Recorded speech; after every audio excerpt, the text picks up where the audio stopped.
Let's talk about Connor Bedard, who had himself a great weekend in Florida.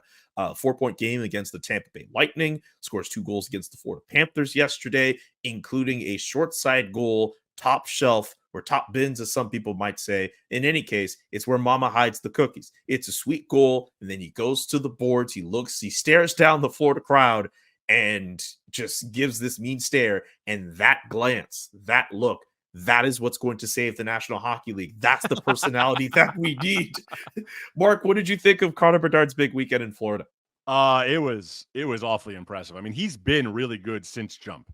He had like maybe one bad game in Denver where everyone just crapped the bed on the Blackhawks, but he has been creating all these chances. But this weekend was different because not only did he get 4 goals and 2 assists in 2 games, but he did against 2 very good teams, obviously in Tampa Bay and Florida on the road. What he really did was the way he was doing it by himself almost.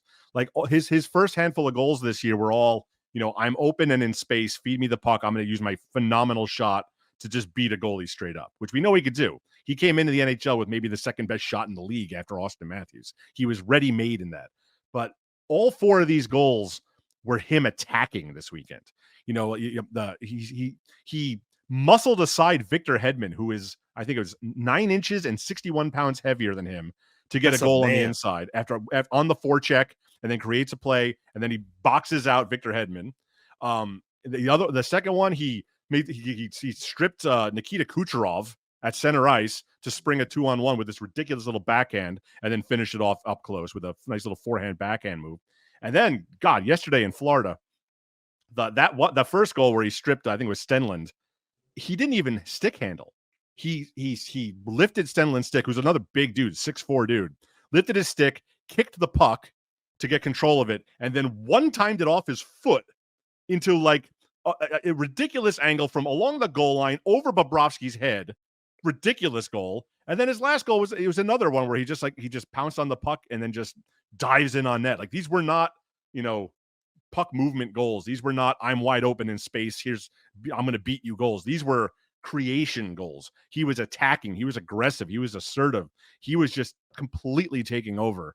And that look he gave the fans in Florida, that's his attitude, man. Like, it's not, I mean, I guess it's cocky, if you want to call it cocky, but what's wrong with that? He knows how good he is. Like, when I've been covering him for 6-7 weeks now. And whenever you ask him something and you even hint at the fact that he might be struggling at something, he comes at you. Like, he's like, no, that's not true. I early on in the season, we were in Denver. And before that game, I said, are you shooting from too far out? You're shooting from twice as far. I was looking at the numbers. You're shooting from twice as far out as Austin Matthews is. And that's why he's got all these goals. And he looks at me and goes, I've got a pretty good shot. Like, this kid knows how good he is. I think it's great. Like, the NHL could use it. Like, he's not being a dick about it. He's just confident.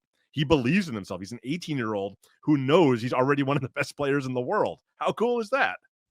But Mark, I mean, he's making it all about himself with that celebration. He's being cocky. He's being too over the top. What is this? We can't have our future superstar do that. Look, stop reading the comment section from my column and listen to me.